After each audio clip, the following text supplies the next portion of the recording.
Hey everybody, welcome back to the Wolf Pit with another episode of What Are We Eating? Today I'm trying Marie Callender's meatloaf and gravy frozen dinner. Now I want you, the people, to remember, on the box it says meatloaf and gravy.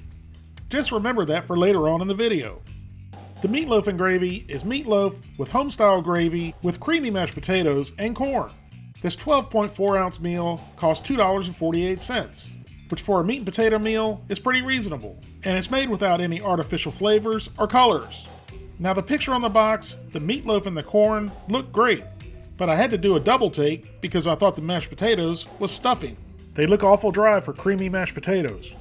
Here's a list of ingredients. The serving size is the whole meal, which has 380 calories, 13 grams of total fat, 5 grams of saturated fat, no trans fat, 65 milligrams of cholesterol, 1,300 milligrams of sodium, which is more than half of your recommended daily allowance of sodium, 45 grams of carbohydrates, 5 grams of fiber, 5 grams of sugars, and 21 grams of protein.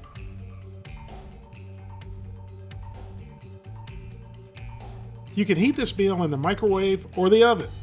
And me being the big spender I am, I forked out $5 for you, the people, so we can try them both ways. So let's get the first meatloaf and gravy meal out of the box. And this meal, we're going to cook in the oven. And the directions say to cut the plastic to vent, and then it goes onto a cookie sheet and into a preheated 350 degree oven for 40 to 45 minutes. That's a long time to wait for dinner if you're really hungry. Actually, it's a long time to wait for dinner whether you're hungry or not. So if you're really hungry and you don't feel like waiting 40 to 45 minutes, you can cut a slit in the film and microwave for 4 minutes. Then after 4 minutes, remove from the microwave, stir the potatoes, and rotate the meatloaf.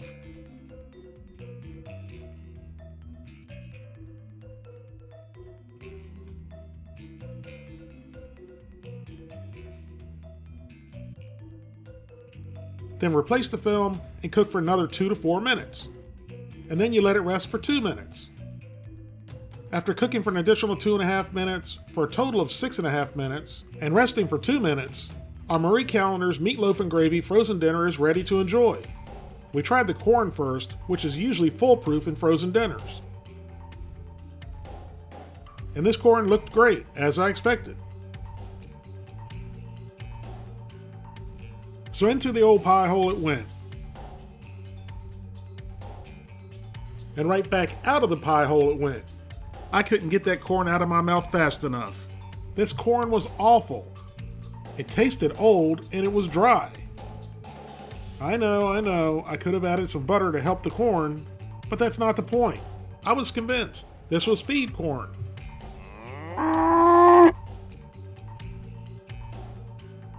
Next we tried the mashed potatoes by themselves, and they were pretty decent.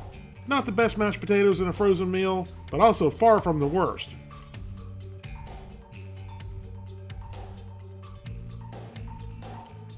Next, we cut the meatloaf in half to take a peek inside. And to me, it looked a little bit dry. What do you, the people, think? But once it was in my mouth, it wasn't dry at all. It was just the opposite. It was moist, tender, and actually pretty tasty. It's amazing how quickly your opinion can change when you have a mouthful of hot meat. If you noticed in the ingredient list, they use rolled oats as a binder, also known as oatmeal. The first time I saw someone use oatmeal in meatloaf, I didn't really know what to think. That was until I replaced the breadcrumbs in my meatloaf with oatmeal, and to me, it gives the meatloaf a much better texture. If you've never tried oatmeal in your meatloaf, I highly recommend it.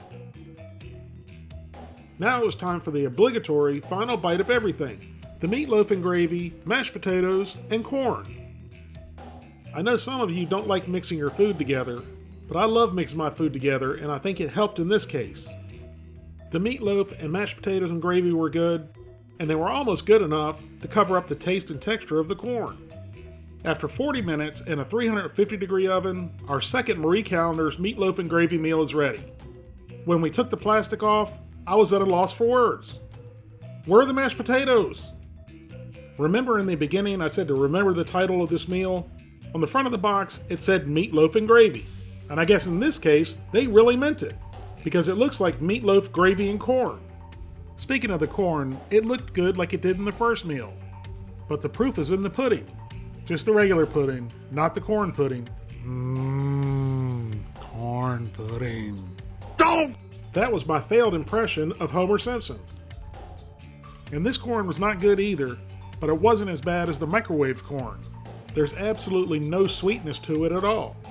Next, we attempted to try some mashed potatoes. But as you can see, it's more like potato soup with gravy.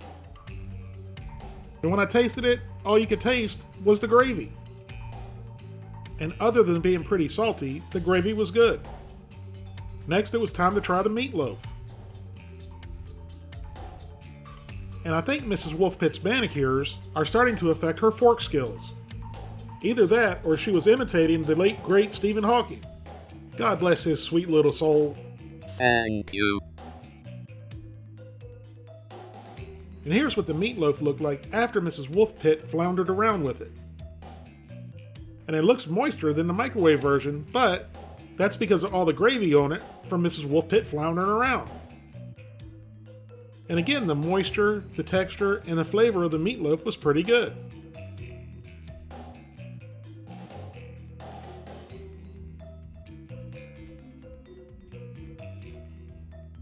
Now we're finally to the last bite of everything. The meatloaf, the mashed potato gravy soup, and the corn.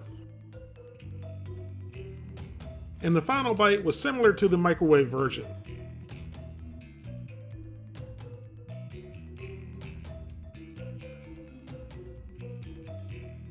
The meatloaf was good, the mashed potato gravy soup was good, but obviously the mashed potatoes had no texture, and the corn was just slightly better than the microwave corn. It didn't taste as old and dry, but again there was no sweetness to it. Both meals had their flaws, but I don't think the heating method was the cause of the flaws. The microwave meatloaf and gravy meal, the meatloaf was good, the gravy was good, the potatoes were good, but the corn was horrid. Which is why I'm going to give Marie Callender's meatloaf and gravy, heated in the microwave, a 6 out of 10. The meatloaf and gravy meal that was cooked in the oven, the meatloaf was good, the gravy was good, the corn was okay, but the mashed potatoes turned into soup. Which is why I'm also giving the oven version a 6 out of 10. Thank you all very much for watching. Please don't forget to like this video, leave a comment, subscribe, and share it with your family and friends. And I'll see you soon.